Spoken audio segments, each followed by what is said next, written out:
مسلمان کو توفیق دے اور اللہ کی بارگاہ کی جانب وہ رجوع کرے تو پھر اس کا رویہ یہ ہونا چاہیے کہ اس کی توجہ ہو اللہ کی جانب۔ ہمارے ہاں تسبیحات پڑھ لی جاتی ہیں اگر کبھی موقع ملے، لیکن وہ خاص انہماک، وہ خاص شوق، وہ خاص ذوق اللہ تبارک و تعالیٰ کی عبادت کا، ایک ہوتا ہے نماز پڑھنا، ایک ہوتا ہے اہتمام کے ساتھ نماز پڑھنا، یعنی ذرا وقت پہ اٹھنا، ذرا صحیح کر کے وضو کرنا، ذرا شوق سے مصلی بچھانا۔ ایک ہوتا ہے تسبیح پڑھ لینا، اور ایک ہوتا ہے ذرا تھوڑا سا نا شوق کے ساتھ اللہ کو یاد کرنا۔ آپ کبھی جو میں نے آیہ کریمہ پڑھی اس کی آپ شان نزول دیکھیں، نبی کریم صلی اللہ تعالیٰ علیہ وسلم کے نا کچھ صحابہ اللہ کی محبت کے شوق میں حضور کی بارگاہ میں حاضر ہوئے، اور انہوں نے آ کے عرض پتہ کیا کیا، عرض کرنے لگے یا رسول اللہ صلی اللہ تعالیٰ علیہ وسلم سالوں بیت گئے ہیں سجدے کرتے ہوئے، حضور سالوں بیت گئے ہیں تسبیح پڑھتے ہوئے، سالوں بیت گئے کہتے ہوئے کہ سبحان اللہ وہ پاک ہے، ہمیں سالوں بیت گئے یہ کہتے ہوئے کہ اللہ اکبر وہی سب سے بڑا ہے، سالوں بیت گئے کہتے ہوئے کہ الحمدللہ ساری تعریفیں اللہ کے لیے، سالوں بیت گئے اس کی تسبیح کرتے، تحلیل کرتے، تکبیر کہتے۔ حضور اب نہ ہمارا اپنے رب سے ملنے کو جی چاہتا ہے، تبھی اے حقیقت منتظر نظر آنا لباس مجاز میں، لاکھوں سجدے تڑپ رہے ہیں میری جبین نیاز میں، اور اقبال کہنے لگے کہ تیرے عشق کی انتہا چاہتا ہوں، تو میری سادگی دیکھ کیا چاہتا ہوں، میرا ذرا سا تو دل ہے مگر شوق اتنا، میں وہی لن ترانی سنا چاہتا ہوں۔ میرا بھی دل کرتا ہے کہ اللہ میں تجھے کہوں میں تجھے دیکھنا چاہتا ہوں، جس طرح حضرت موسیٰ کلیم علیہ السلام نے کہا تھا، اور تو مجھے کہے کہ لن ترانی تو نہیں دیکھ سکتا، ذرا سا تو دل ہے مگر شوق اتنا، میں بھی وہی لن ترانی سنا چاہتا ہوں۔ پھر کہنے لگے بھری بزم میں راز کی بات کہہ دی، بڑا بے ادب ہوں سزا چاہتا ہوں۔ دیکھو سب لوگوں کے بیچ ہی میں نے یہ کہہ دیا۔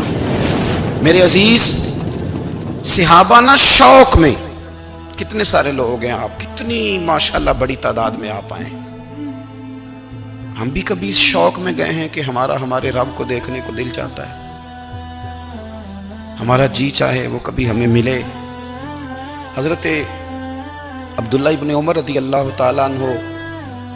حضرت عمر کے صاحبزادے، مکہ مکرمہ میں ان کی قبر ہے، میں نے جب انہیں پڑھا تو مجھے ان سے بڑا پیار ہو گیا، لیکن آپ کو پتہ ہے وہاں جا کے کسی شخص کا مزار تلاش کرنا یا پوچھنا ایک مشکل کام ہوتا ہے۔ تو ایک دفعہ میں مکہ شریف میں حاضر تھا، تو ایک گاڑی والا ڈرائیور مجھے کہنے لگا کہ مولانا میں آپ کو جانتا ہوں، مجھے آپ سے محبت ہے، ایک بات بتاؤں آپ کو۔ میں نے کہا بتاؤ۔ کہنے لگے حضرت عبداللہ ابن عمر کی قبر دیکھنی ہے؟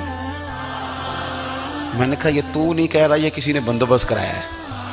یہ اللہ نے تیرے دل میں بات ڈالی ہے، یہ ہو گیا تو لے چل مجھے۔ حضرت عبداللہ ابن عمر کو نبی پاک نے فرمایا تھا راجل صالح، یہ نیک بندہ ہے، یہ متقی آدمی۔ حضرت عبداللہ ابن عمر رضی اللہ تعالیٰ عنہ سیدنا فاروق اعظم رضی اللہ تعالیٰ عنہ کے صاحبزادے ہیں، اور ان کی ہمشیرہ سیدہ حفصہ رضی اللہ تعالیٰ عنہ حضور کی زوجہ محترمہ۔ ایک دن اپنی ہمشیرہ سے کہنے لگے کہ نبی کریم صلی اللہ تعالیٰ علیہ وسلم گھر میں آئے نا، اور اگر حضور غم امت میں پریشان نہ ہوں، طبیعت کو حشاش بشاش دیکھو، تو ذرا پوچھنا تو صحیح حضور کا میرے بارے میں کیا خیال ہے، پوچھنا تو صحیح کہ کریم کی بارگاہ میں میرا کیا مقام ہے، میرے بارے میں حضور کیا فرماتے ہیں۔ اب بہن کو کام بتائے، اور بتائے بھی بھائی، اور پھر بہن وہ کام نہ کرے، یہ تاریخ میں ہوتا نہیں۔ حضرت عمر فاروق رضی اللہ تعالیٰ عنہ کی صاحبزادی ام المومنین رضی اللہ تعالیٰ عنہ فرماتی ہیں کہ میں تو بس منتظر تھی، انہوں نے تو کہا تھا نا کہ اگر تم حشاش بشاش دیکھو تو بات کرنا، لیکن حضور تشریف لائے، میری باری تھی، میرے گھر تشریف لائے، کھانا پیش کیا تو فوراً میں نے عرض کی حضور ایک بات پوچھنی تھی، تو حضور نے فرمایا پوچھئے۔ میں نے عرض کی حضور میرے بھائی عبداللہ ابن عمر کے بارے میں آپ کا کیا خیال ہے؟ نوجوانوں میری بات پہ غور کرنا، میرے بھائی کے بارے میں آپ کا کیا خیال ہے؟ تو نبی کریم صلی اللہ تعالیٰ علیہ وآلہ وسلم نے میری طرف دیکھا، اور پھر حضور زیر لب تھوڑا مسکرائے، اور بریلی کے امام کہتے ہیں کہ حضور مسکرا دیتے تھے نا تو جو بڑا دکھی ہوتا تھا وہ بھی ہنس پڑتا تھا۔ اب سوال پیدا ہوتا تھا کہ پھر تو اس مسکراہٹ کے لیے انتظار کرنا پڑتا ہوگا کئی مہینے کہ حضور مسکرائیں تو رونے والے ہنسیں، تو اعلیٰ حضرت فرماتے نہیں، انتظار نہیں کرنا پڑتا، یہ مسکراتے رہنا تو حضور کی عادت ہے۔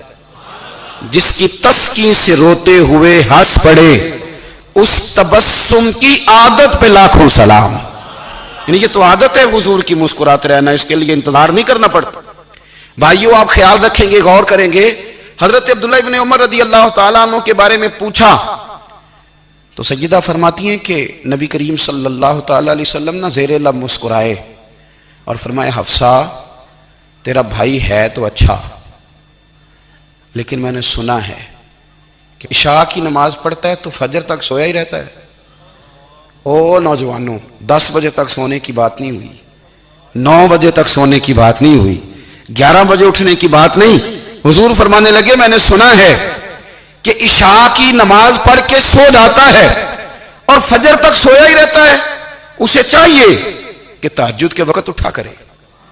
اللہ کی بارگاہ میں حاضر ہوا کرے، آہوزاری کرے، سجدے کرے، عبادت کرے، اٹھتا ہے اور فجر میں جا کے اٹھتا ہے۔ حضرت جناب حفصہ رضی اللہ تعالیٰ عنہ کہتی ہے میں نے جناب عبداللہ ابن عمر کو پیغام دیا اور میں نے کہا میرے جوان بھائی سن، نبی پاک نے فرمایا ہے تو اچھا پر تہجد میں نہیں اٹھتا، نفل نہیں پڑھتا۔ او میری ملت کے جوانوں، مزہ نہیں آ جاتا جب ساری دنیا سوئی ہو، ساری دنیا، اور بستر بھی گرم ہو اور نیند بھی پورا غلبہ کر رہی ہو، اور اچانک گھنٹی بجے دماغ میں، آنکھ کھلے، گھڑی پہ نظر پڑے، 3:30 4 بجے کا پیغام گھڑی بتائے، اور کوئی چڑھتی جوانی والا اٹھ کے وضو کرے، اور جب وہ مصلی کھول کے بچھائے تو مدینے والے محبوب کہتے ہیں کہ ہر نماز پہ رب ثواب دیتا ہے، اور جو اٹھ کے تہجد کی نماز پڑھے اسے دیکھ کے تو رب مسکراتا ہے، جو اس کی شان کے لائق ہے، جو اس کی شان کے لائق، وہ مسکراتا ہے، خوش ہوتا ہے کہ میرا بندہ تہجد میں اٹھ گیا، وہ مسکراتا ہے۔